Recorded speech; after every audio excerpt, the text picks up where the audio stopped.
Welcome to This Week There's a Book in My Nook, and my first book I'm going to talk about is Conversion, and this is by Catherine Howe, and this is in the young adult department, and this is a new release that just came out, I think, about a month ago, and it's about these girls at this private Catholic school for girls called St. John's Academy. And it starts out, they're in the middle of class, and one of the popular girls basically falls to the floor and has a seizure, and she's doing these weird sort of facial tics, and everyone's totally freaked out and they don't know what happened. The girl doesn't know what happened. By the end of the day, 2 more girls have had the same sort of symptoms and have done the same. So now they're worried that there's some sort of weird disease going around the school. The book also then flashes to way in the past, and you find out that basically this private school is in the same area as the Salem witch trials. And it's being told from the story of Anne, who was one of the girls at the Salem witch trials, but it's like, I think 10 years later. And she's going to the preacher. Stop. Is this like a set way back? Part of it is. It's told from it's like 2 different stories. The one that's current, that's about the girls that are going through these like seizures at the St. Joan Academy, and then another story that is taking place during the Salem witch trials like 10 years after. But you're saying that lady or that girl was Adam. In her dream, no, she was Anne Adam? This is a different girl. There's Anne, who was at the Salem witch trials, and Colleen, who was the one at St. John's. Oh, because you said she was at the... 2 different girls. Okay. So Anne is meeting with the preacher, and she's going to confess what really happened at the Salem witch trials. And basically... Wait. Anne was at the... Salem witch trials. And she's still a young girl in high school? No, that's Colleen. Oh, so we've gone back in time. It's a different story that takes place back in time. It's like 2 different stories. You'll be reading like a couple chapters, and it'll be about Colleen at St. John's Academy, and then it switches to Anne 10 years after the Salem witch trials. 2 different girls, 2 different time periods. Okay. I got you now. Now you got it? I got it. Okay. So Anne is confessing to the preacher what really happened at the Salem witch trials and her involvement. And the reason this is going on is you'll find out later in the book that when all these girls are getting these weird symptoms, and I mean a lot of them, by the end of the book, I think 43 girls at this academy have developed this like disease. And they don't know what it is, and they bring in specialists. And one of Colleen's teachers at St. John's Academy gives her the book The Crucible, which, if you know that book or play, is about the Salem witch trials. And she says, read this. Tell me if you see the similarities.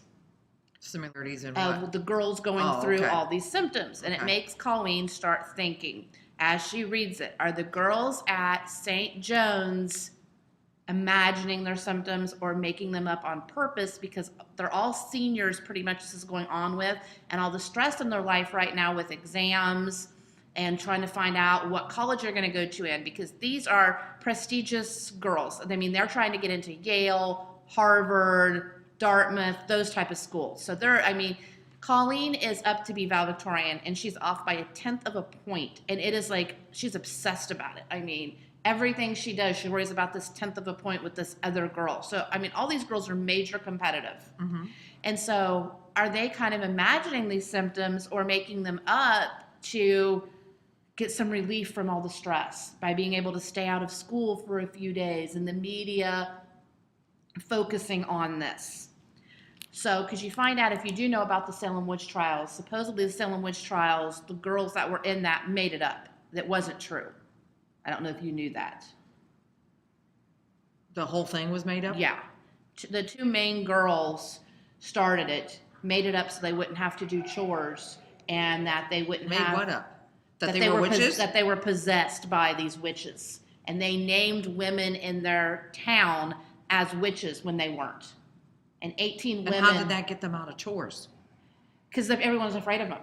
Because they were possessed by these witches. So they were left alone pretty much, and they were afraid to be around them, and they let but I thought if you showed signs of being a witch or whatever, you were These killed. girls weren't the witch. They were saying they were possessed and made to do things by the witches. So the witches were the ones that were crucified, like the crucible. Then those girls were normal afterwards? Yeah, exactly. Oh. So they named 18 women in the town that they didn't like or wanted to get rid of, and they were killed. Mm-hmm. And Anne was confessing to this preacher that that's what they did. So what does Anne have to do with these girls at the high school? Because these girls are going through some of the same symptoms, and they're trying to say, are they faking it for another reason? Well, you start finding out that one of Colleen's friends, Emma, I won't give away too much of the story, but I think I got to tell you this, has been sleeping with her professor. And at the same time that he was let go, because a couple people found out she was sleeping with him, all of this broke out. So it's like nobody even dealt with the fact that she was sleeping with her professor. They were all concerned about this mysterious illness. Do you see how one thing can take away all the attention of the other? I understand that, but I still do not understand what this Anna had anything to do with this book. Because they're trying to show the comparison between the Salem witch trials and what's going on at St. John's Academy. Okay. So maybe this book would be very confusing for Karen. It would be very confusing. It's a very different premise. I will say that. It does go back and forth between the two. And at first I was like you. I'm like, I don't understand why I'm learning about the Salem witch trials. What does that got to do with these girls and this illness? Do they tie it together somewhere? But they do. Like I said, you start hearing about the Crucible, which is about the Salem witch trials, and is the book that her English teacher gives her and says, read this. Is that Anna featured in the book Crucible? Her name is Ruth in the Crucible, and you'll find out why as that goes on. Okay. The author of the Crucible decided to change some of the names. So there is, yes. I was waiting to see if there was some tie-in. There is a tie-in, okay. and you'll find out as the book progresses what the tie-in is. Okay. So definitely different. So I'm guessing from the name, conversion. Conversion is the illness that they eventually say that the girls at St. John's have, that they have the conversion syndrome. And what that means is they're so overwhelmed by stress that it makes them have seizures and all of these things, is what the doctors say it is. Colleen does not agree with that. However, there is a huge twist at the end that I'm not even for sure, to be honest, if I really read it. If that makes any sense. It's like I read that and I was like, really? Okay. Like it doesn't even pertain to the story? No, like it totally blows everything out of the water, and everything you thought they had concluded in the book, maybe not now. It's like a complete surprise twist, and it's not even completely spelled out for you. It's like a hint of a twist. You know what I'm trying to say? Where it makes you stop and say, hey, I need to read that again. So it definitely leaves a lot for you to think about and kind of interpret a lot on your own, both on the Salem witch trials and what's going on with the girls in this book. So if you like history, I think you'll really like the comparatives between the two, that they go back and forth. And if you like you said you are fascinated by the whole witch trial thing. So yeah, so definitely different. And I think, yeah, for people who really like that, I think they would really enjoy this one. That made me think about other books. There's a new one coming out that I really want to read this, and this definitely reminded me of you, Karen. This is called The Merciless by Daniel Vega. And this is the story of Sophia, and she's new to a school, and there's like a group of really popular girls that she starts hanging around with, finds out that they have kidnapped this girl named Brooklyn, and they're convinced that Brooklyn is possessed, and they've got her in the basement, and they're torturing her. Oh my gosh. And Sophia is afraid to do anything because she's afraid if she steps up and says anything, she'll be next. So it's like these girls are kind of twisted, thinking that they're going to exorcise this demon out of this girl when there's, I'm assuming, nothing wrong with her. I haven't read the book. It's brand new. And is it even out yet? I'm not for sure. It either isn't out or just came out. I have it ordered, but I haven't received it yet. But as you can tell from the cover, it's going to have a weird cult, I think, witchcraft sort of thing going on. I don't think I'd read that. So that's why I thought you're going to be scared of this book. Yeah. Then another one is Half Bad, and this is by Sally Green. And this is a different take on witchcraft. And this is actually a guy. His name is Nathan, and he's 16 years old. And this is in a modern day, like futuristic England, where there's these wars going on. Sally Green. You did this one. No, I haven't done this one. Yeah. No, I haven't. You referred to it then. I might have referred to it, but I haven't done it. Okay. And Nathan is in basically this cage, and he escapes and he has to track down his father, and he's like half witch, so he's one of the only ones left, and everyone in the world. Half warlock? Well, they say witch in this. Really? Yeah, they don't say warlock. And everyone's hunting him down. Everyone wants him for their own purposes. So that's another different take on witches with a guy involved this time. Is this a series? You know, it doesn't say. It doesn't say like the first one. I don't know. I don't know if it's a sequel or not. We'll have to find that out. I'm not for sure. Just says a debut, so I don't know. It says a fabulous start to an epic journey, so that makes me think that maybe it is. So we'll see. Yeah. Okay. Over to you now. Wow. Mine are not that, what do I want to say? Creepy? Creepy? My first one is in the children's department. I just did this for our dial-a story, which I try to do every week. It's a phone number that you call, 477-5226, and we read a book over the phone. Like I said, this week it was To Grandmother's House We Go. It's a little golden book, but it was actually written by Lawrence D. Fiore. And it's about a little girl and her dog named Cupcake. And they are on their way to see their grandma and grandpa's house. Of course, it talks about all the smells that she experiences as she's on her way, like she smells leaves burning. Come to find out, grandpa's burning leaves. And then they smell something else that smells really, really good. And you'll have to read the book to find out what it is. But it's just a very cute little story about going and seeing grandma and grandpa and what she experiences on her walk to their house. It's very, very cute. And it's a little golden book. And it's a little golden book. Yep. What kids do not have little golden books? And then, well, it fell down. And then now, I had a little controversy with this book, just in the fact that it's called Servants in the Storm by Delilah Dawson. And when I looked this up, because I read juvenile books, I try to read as many juvenile books as I can. The library that I borrowed this from had it listed as a juvenile, but every other library in the system has it as young adult. Yeah, I've seen because it as young adult. It does deal with a 16-year-old girl. And it's a 16-year-old girl named Dovey. Her real name is Billy Dove, but they call her Dovey, and her best friend Carly. And it's taking place down in Savannah, Georgia. And it's they're at the house, and all of a sudden they can anticipate that a storm's getting ready to come. Both their parents are away at work, and Dovey is at Carly's house. And the mom, Carly's mom, works at a hospital, and she's not able to come home. And so she tells them, go into the bathtub. Well, come to find out it's going to be a hurricane. Hurricane Josephine, I think is the name of it. And so they go into the bathtub, and I can't remember exactly what happens, but something happens in the bathroom that they leave that because it's not safe anymore.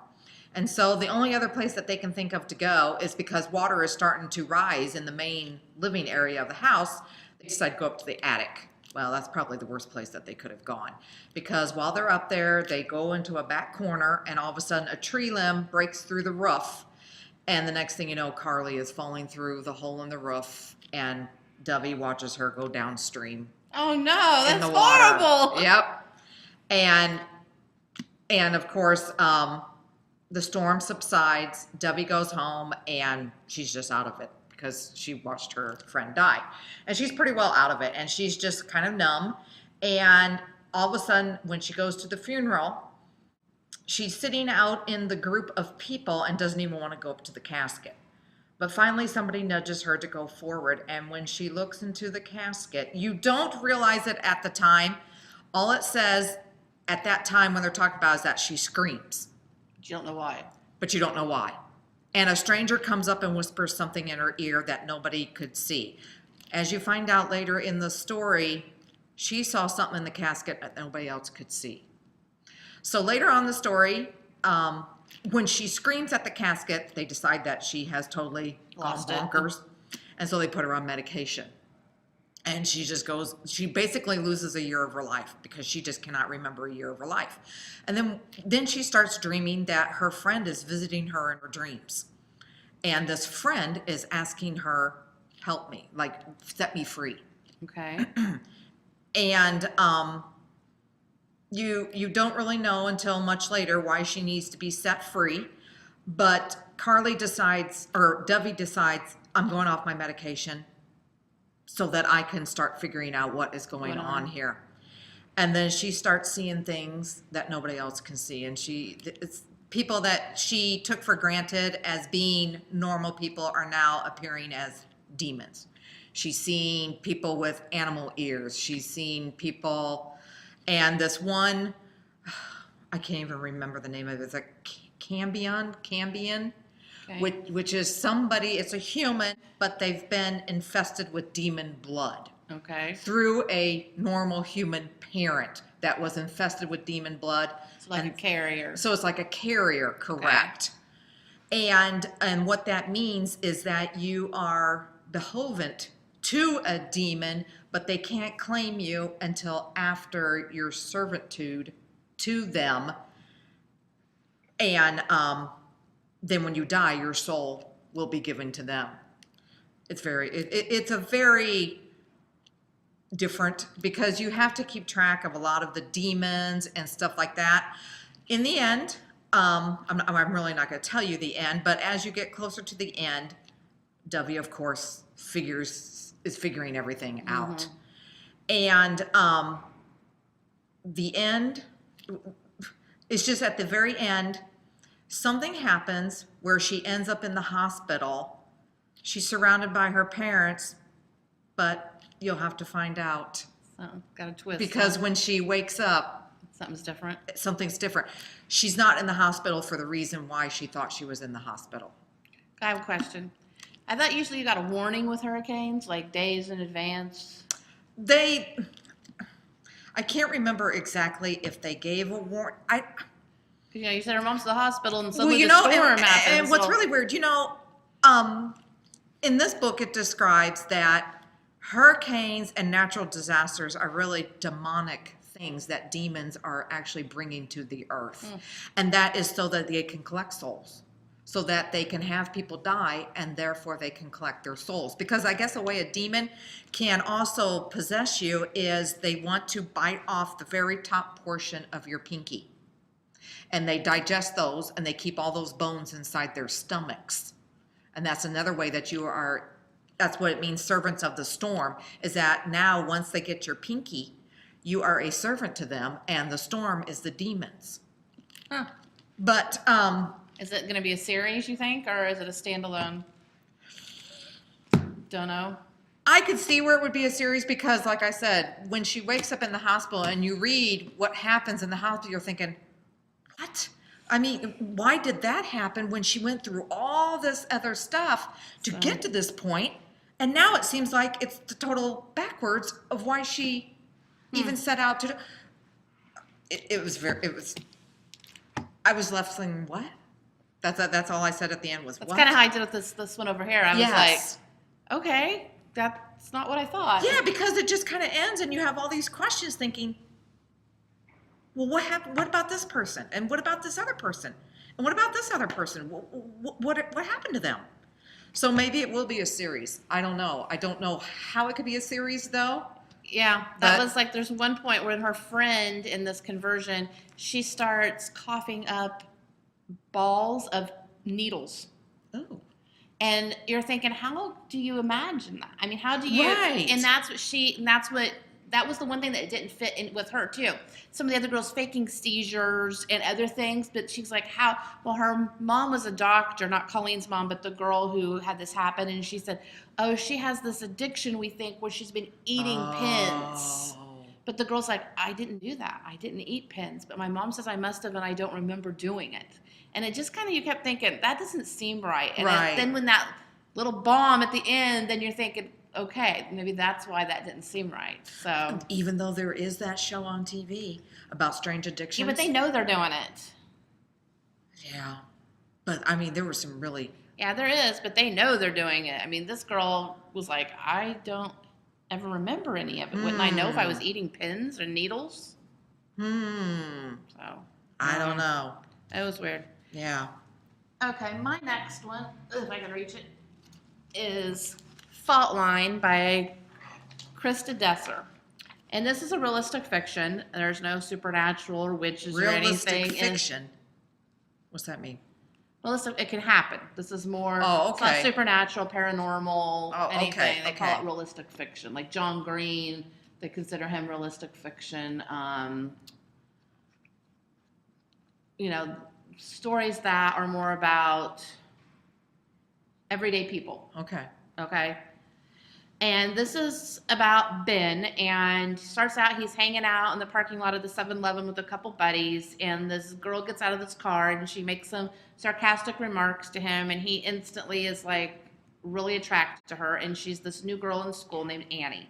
So he can't wait to find her at school and, you know, start talking to her. He does, and she likes him back, and they start dating.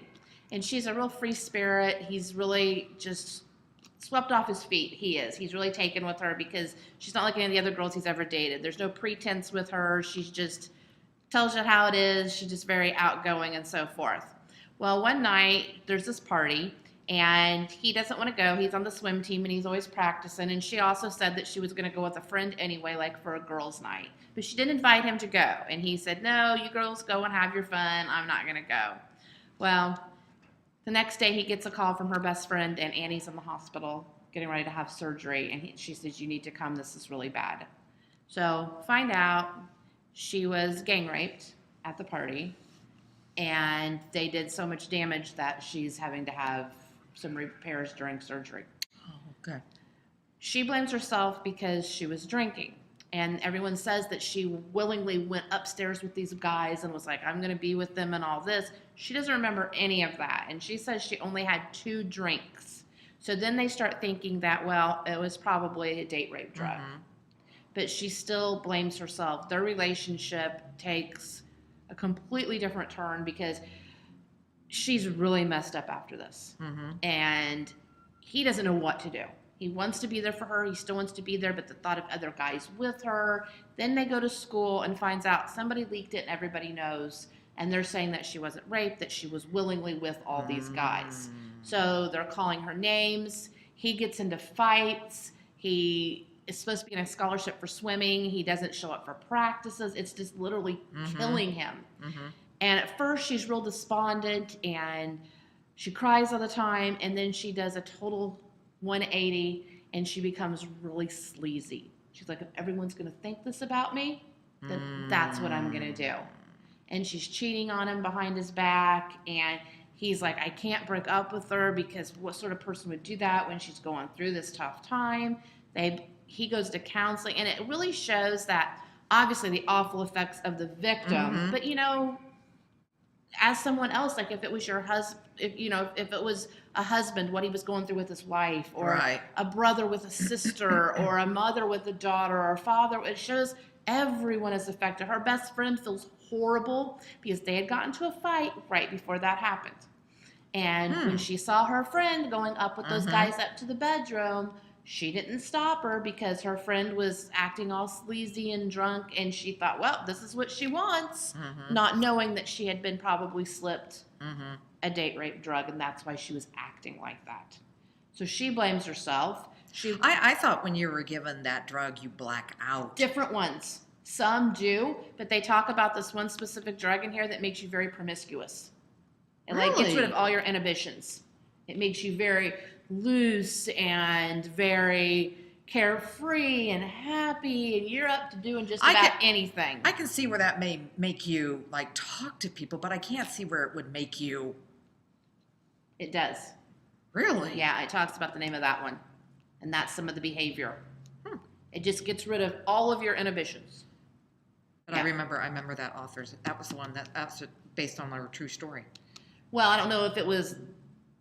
It was her. She was raped, but I don't know if that's how she was. Oh, you know yeah, what I mean? right. I don't know if it was anything similar to that. Right. But yeah, she is an advocate for rape victims, and and that's what this book is about. It was very good, very sad, because you felt so bad for him, you felt for her, you just felt, and then there's people that took advantage of that.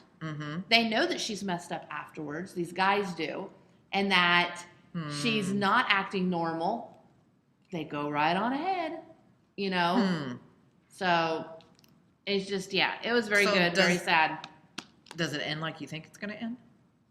Not really a happy ending, I will say that. Yeah. No. Figure as much. So, but, and if I kind of looked, and there are a lot of books that are kind of about these issues, and there's another one called Speak by Laurie Halse Anderson, and this has been banned actually in a couple of libraries and schools and so forth because of the graphic nature. But this is also about a girl that goes to a party, is raped by an upperclassman, and then just basically shuts down. She doesn't talk to anybody about it. She doesn't talk, period. She just quits talking. Everybody thinks she's weird. Nobody knows what really happened.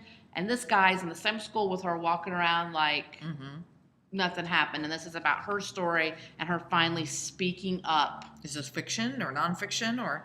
It's in fiction. It's in fiction? Yeah.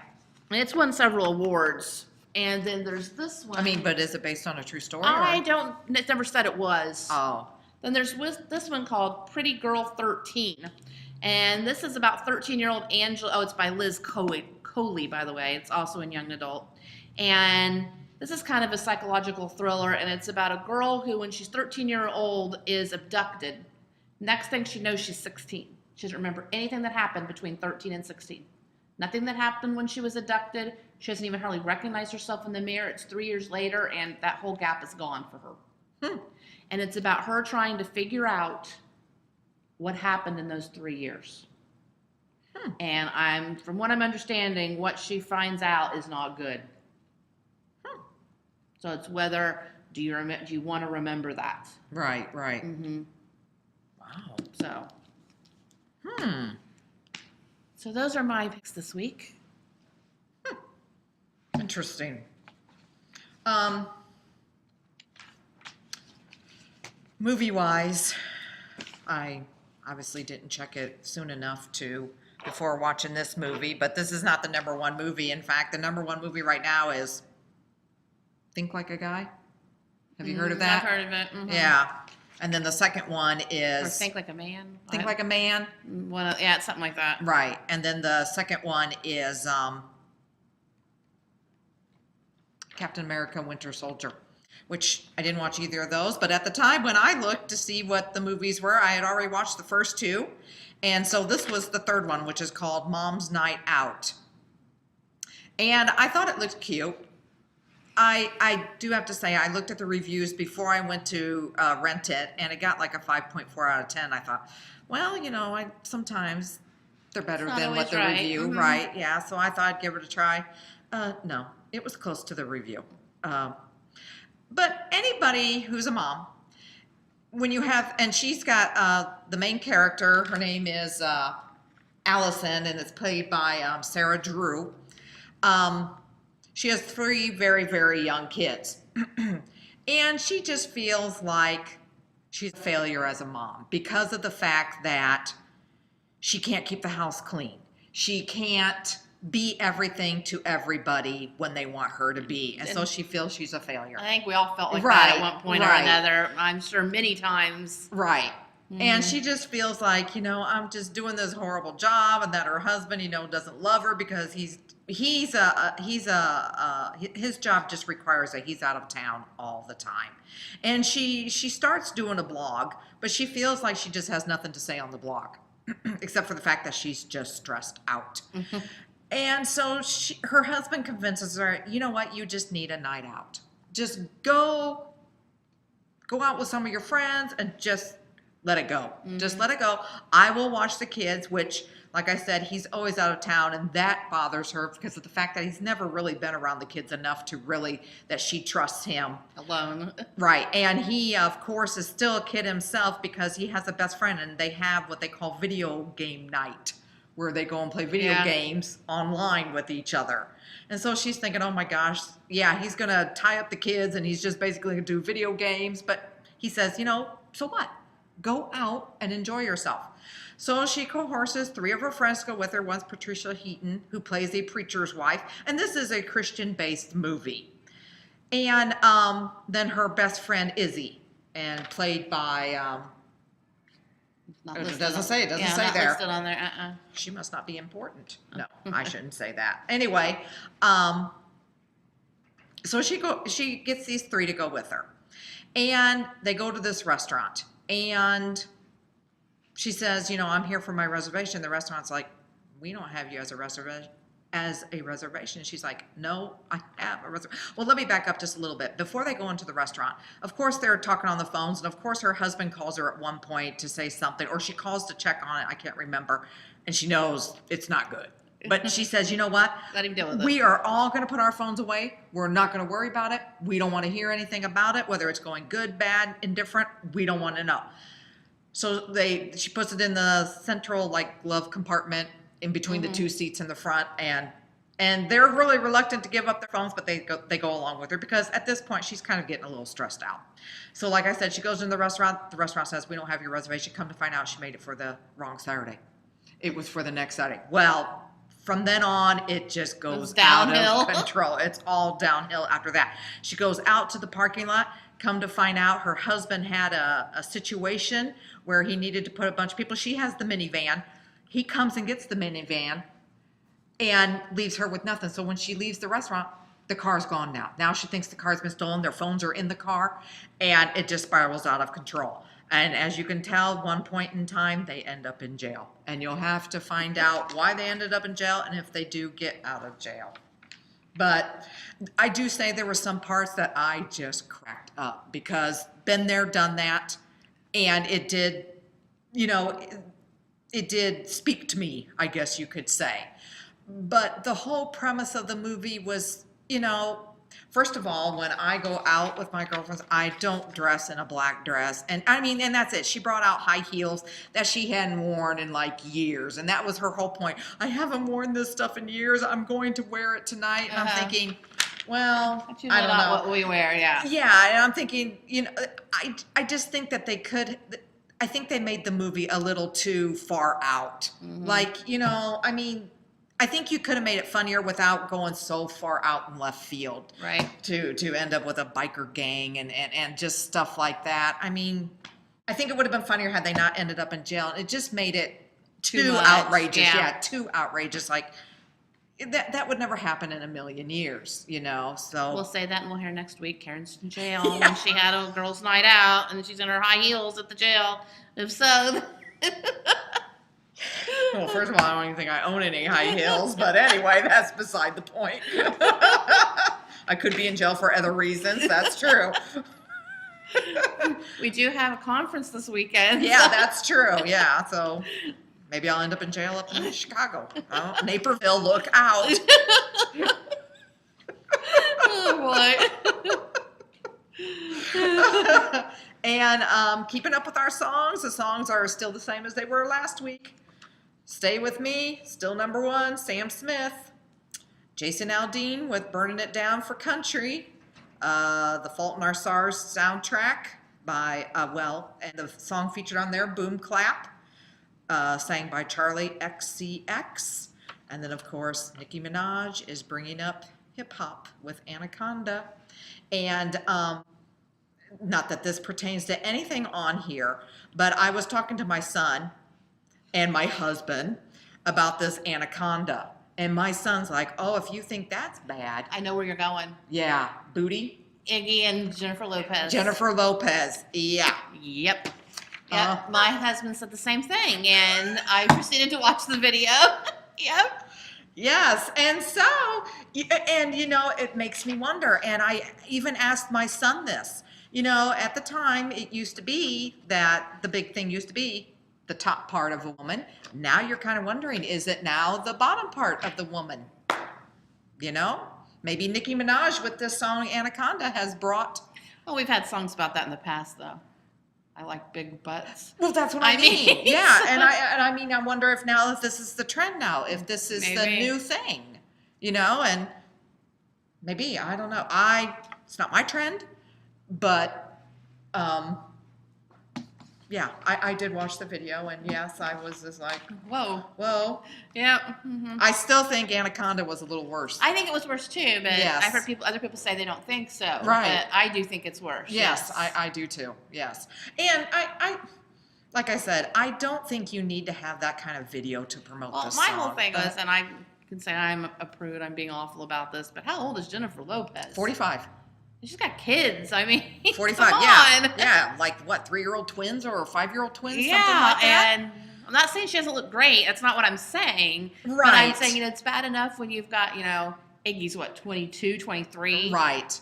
That, but Right. someone who's 45 and you're still doing this, I don't know. Yeah, and she can hang with the best of them, I guess. I guess. But, I don't know. yeah. I just think, you have a song named Booty. You have a song named Anaconda.